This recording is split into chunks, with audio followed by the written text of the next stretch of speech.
Hello and welcome back to another edition of GNAT-TV's In-Depth series. I'm Andrew McKeever, the news director at GNAT-TV's News Project, and it's a pleasure to have you with us today on Monday, June 13th. It's also a great pleasure to be joined in our virtual studio by Rory Thibault, who is the state's attorney for Washington County, and he is running for the Democratic Party's nomination for state's attorney general. The primary election, of course, is a little ways off on August 9th, but early voting will be starting soon. He's facing a primary contest with Charity Clark, with whom we're also going to be talking possibly later this week. Mr. Thibault, just by way of background, is a 2007 graduate of Vermont Law School, and after that he went on to serve in the U.S. Army as a judge advocate. He was hired as the Deputy State's Attorney for Washington County in June of 2016 and was promoted to Chief Deputy shortly thereafter. In October of 2017, he joined the Attorney General's office as an Assistant Attorney General in the Criminal Division and returned to his current office in January of 2018 after being appointed by Governor Phil Scott to complete the term of the prior State's Attorney who had resigned.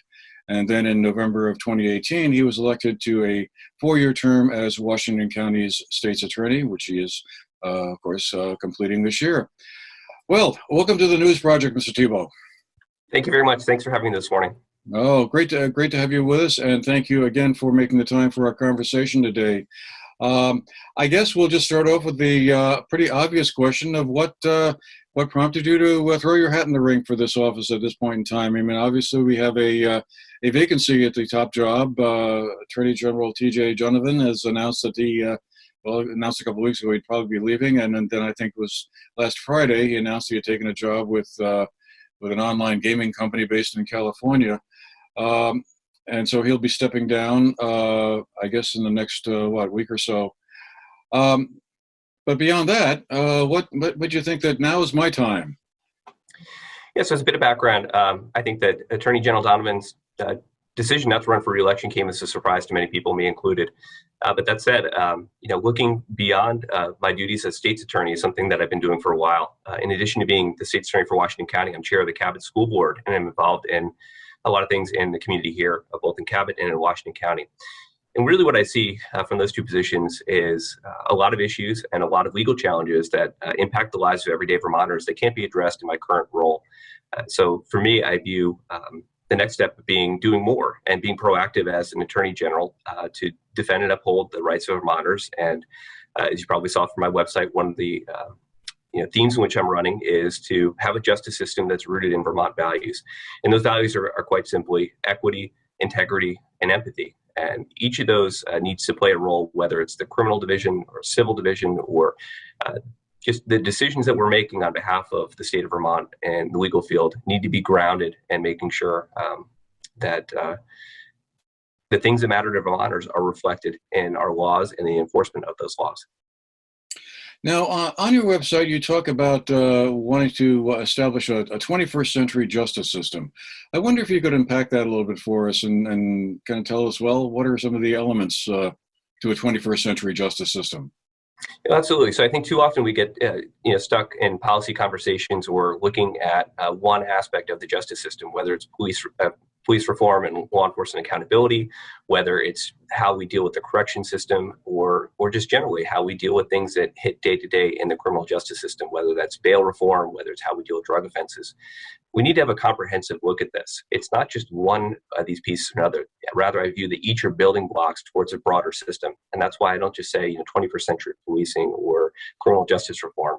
I think for us to have a truly 21st century justice system in the state of Vermont requires breaking down some of the barriers and the silos. For example, why we still have barriers between the Department of Corrections and the Department of Mental Health, why we still have barriers between what DCF can and do with youthful offenders versus what DOC can do. They all fit under the Agency of Human Services umbrella. I'd like to see a lot of reform in how we work with people who interact with the criminal justice system.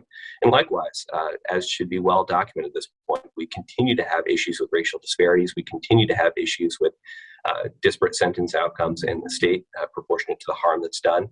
And ultimately, we need leadership and coordination among multiple components of state government to really transform the system. And as Attorney General, based on my experience as a state's attorney and working with policy stakeholders, I believe I can provide that leadership and bring the right parties to the table to not just transform these pieces one at a time, but do it in a comprehensive manner. Well, one of the elements, again, going from your website under that 21st century justice system, you mentioned you'd like to see an expansion of the adult and family drug treatment court access throughout the state, and also to integrate mental health resources in policing. I guess I'm just wondering, what do we need to do that beyond what is already going on? It sounds like that would require an investment of some money, number one. But I'm also interested in that second part there, integrating mental health resources in policing. Does that mean like embedding mental health workers or social workers within police departments in lieu of uniformed officers, or in addition to the uniformed officers? So I'll start with right there. So I think in addition to, I think one of the flaws of the defund the police movement was this notion that you could take or divert resources from baseline law enforcement activities and then replace it with social work. I think we need to change that paradigm, look at it that we need to be adding and supplementing. We'll look at law enforcement, EMS, firefighters, and mental health as being all in the same team, moving in the same direction in terms of response to some form of incident. I'd like to give credit to a good friend of mine here in Montpelier. Chief Brian Pete has done a lot of work in the Montpelier Police Department to bring about crisis intervention or CIT training, which is a model that really doesn't just change or add training. It really is a cultural change in shifting what law enforcement ought to be doing when responding to a tense situation or where someone appears to be in crisis. Both Berry City and Montpelier and my county have successfully integrated social workers into their day-to-day activities and have an embedded individual from Washington County Mental Health. Likewise, I know state police barracks have also begun integrating, I think have now completed integrating social workers or mental health workers into their system.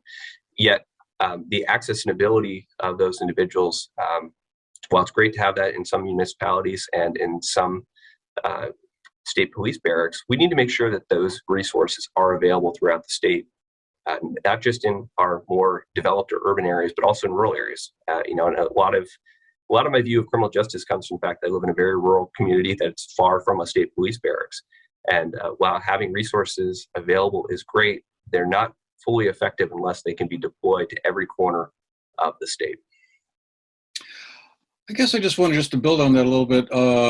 What is your sense of the overall quality of policing here in the state? I mean, some police departments have come in for a certain amount of criticism around racial profiling. And I just wondered if you sort of felt that those criticisms were fair. And if so, what should be done to fix that? Sure. Well, I'll start by saying I think that by and large, we're fortunate to have a generally very professional law enforcement culture in Vermont when compared to other states. That being said, there are pockets and certain agencies that have substantial room for improvement and need to change. Adopting a more modern view of policing is not something that happens overnight. Rather, it's a function of cultivating a culture. It's cultivating the right type of leadership. It's making sure that individuals who are recruited and retained are, actually believe in that. When we look at the list of 21st century policing priorities, anyone can read the list, but talking the talk versus walking the walk are two different things. And I think that we have a lot of room to grow, particularly among some of our smaller municipal departments. At the same time, we can't talk about law enforcement without recognizing that there's currently a law enforcement staffing crisis in the state of Vermont, just as much as we have a staffing crisis in healthcare workers, mental health professionals. It's very difficult to find good people who want to take on this incredibly challenging work. So whenever we have a conversation about changing culture in law enforcement, I think we also have to recognize that we need to be doing more to attract and retain well-qualified people who do have the right attitude and are willing to, have a more modern view of what the role of law enforcement is. And a lot of that is this, at the end of the day, most law enforcement officers that work in the state of Vermont live right here in Vermont. They're from Vermont. They're our neighbors. They're our friends. And we need to make sure that they feel part of that. And likewise, that they view their responsibility as not just providing public protection, but also being part of the community and not standing apart as people who inflict or divide. And I think that's particularly important when we look, as you mentioned before, at racial disparities. The statistics continue to paint a picture that we're not making sufficient progress and that we need to be doing more. And I think there's a number of things we can do legally to change that. One of the proposals I supported this past legislative session was H505, which would defelonize personal use amounts of both cocaine and heroin, or substantially defelonize some of those offenses, which doesn't necessarily cure the problem, but it means a lot more people coming into the system will be facing a misdemeanor level of exposure and having some inherent limit on what the court or the system can do, and perhaps to some extent disincentivize some of the more aggressive law enforcement tactics that have taken place. So I don't think there's a silver bullet that can solve this overnight, but coupled with cultural change, recruiting, retaining the right type of people in the law enforcement profession, and incrementally changing our statutes, we can ensure that we are making progress and not staying at the status quo.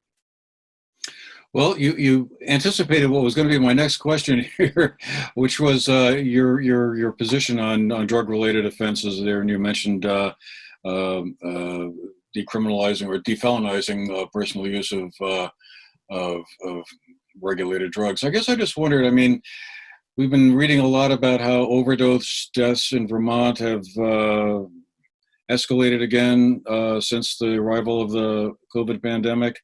And I guess I just wondered, what would your approach be to drugs like, opioids or fentanyl when it comes to prosecuting people who are charged with trafficking or possession?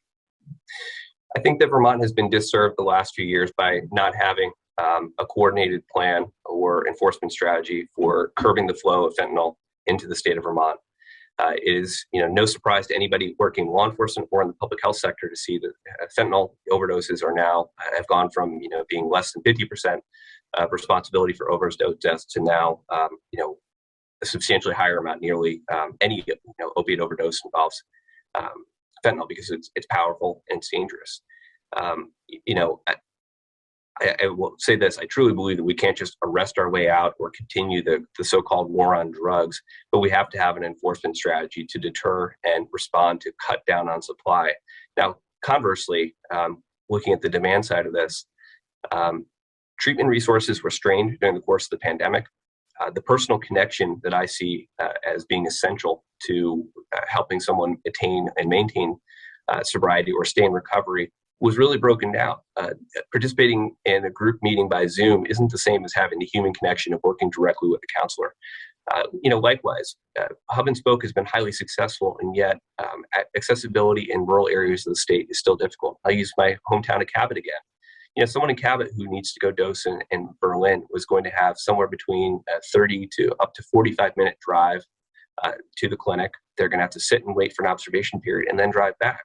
That's not conducive to other pro-social things that assist in recovery, like holding down a job or being there for your kids and just getting on with life. So, I think we need to rethink how we can make medically assisted treatment available in rural and hard to reach areas.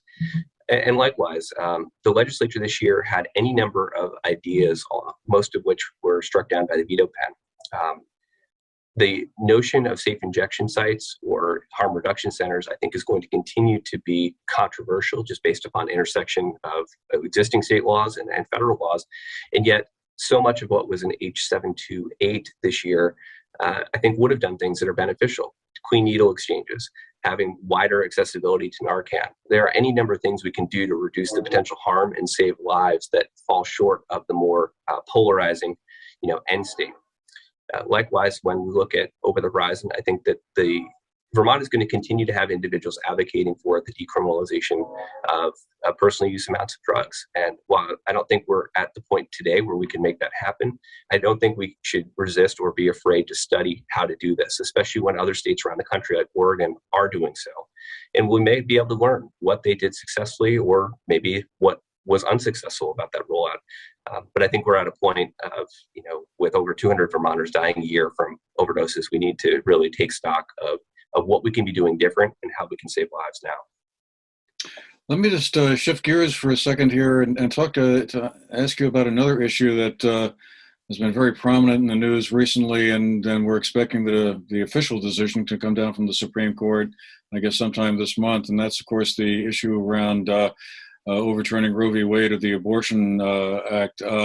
Now, Vermont has an article. Vermonters will be voting in November on an article to change the state's constitution on Proposition 5, as it's called, that would, enshrine abortion rights here in the state.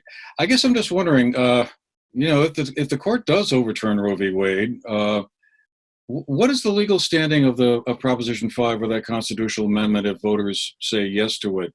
I mean, does it still stand, or is it now sort of, in opposition to a federal level of guidance on that? Is that still going to be viable? So first, I think it's absolutely essential that Vermonters vote yes on Proposition 5 in November. And I think that from day one, if Roe v. Wade is struck down in this session by the Supreme Court, law will default to the states, meaning, reproductive liberties and abortion access will remain in place in Vermont. Where I think things get tricky, difficult, or concerning is then what happens next. And if we imagine that a Republican Congress and a Republican administration is in place in 2024, then any number of statutory efforts or other efforts to thwart reproductive liberties and abortion access could come down. And I think that Vermont was wise, and whoever, the architects of Proposition 5 were, probably foreshadowed that the day may come where we would need to use our state's sovereignty and rights that we've enshrined on our citizens as both a shield and then a sword to fight back against federal government overreach. From that standpoint, I think that we've watched states like Texas, Oklahoma, and Missouri be incredibly successful in changing the dynamic or resisting positive social change that fits with Vermonters' values. What I see here is the assault on Roe being really an assault on a broader base of privacy interest. If it's today, it's abortion access and reproductive liberties for individuals to make. How long is it until the same, underlying privacy rights, that string is then tugged to unravel what has been built up in terms of LGBTQIA rights, or in terms of how, we continue to struggle with treating trans individuals appropriately within our society. All these privacy rights really boil down to the same interpretation and some of the same foundations in the federal Constitution. And I will say this, if I'm the Attorney General, I think that Proposition 5 will be one of the arrows in the quiver that Vermont can use to fight back against federal overreach. And I think that we have to have an open mind about, one, how we protect individuals from other states seeking abortion access in Vermont, and also how do we project and defend Vermonters who may find themselves out of state needing access to abortion or life-saving medical treatment. And, once we give a right to our citizens, I think that we want that right to travel with them if they're temporarily in Texas or in Missouri or in Arkansas or a state that's hostile to reproductive liberties and abortion access. Let me ask about another sort of controversial hot topic of the moment, and that's around gun rights and gun safety. We've seen an awful lot of activity on that, including over the weekend. There was a March for Our Lives in Montpelier, as well as down here in Manchester. And of course, we heard that Congress may be sort of tentatively approaching some kind of consensus around some limited changes to gun safety laws around background checks. I guess I just wondered, what is your overall philosophy or approach to that issue? Do you feel like there's a role the Attorney General's office could play in cases where someone takes an assault rifle or some kind of weapon into a public space and looks to be threatening? What's the boundary line between what law enforcement can do, or the Attorney General's office can do, or should be respectful, if that's the right term, of people's rights to carry arms? Well, so first thing I'll answer, the question about what to do when there's a threat. And I will say that, as a sitting state's attorneys really are the first line of defense and have the close relationship with their community and local law enforcement to respond in an immediate manner. When we get to sort of the bigger incident response, that may be a circumstance where the Attorney General's office would actually take a case or assume responsibility for a case.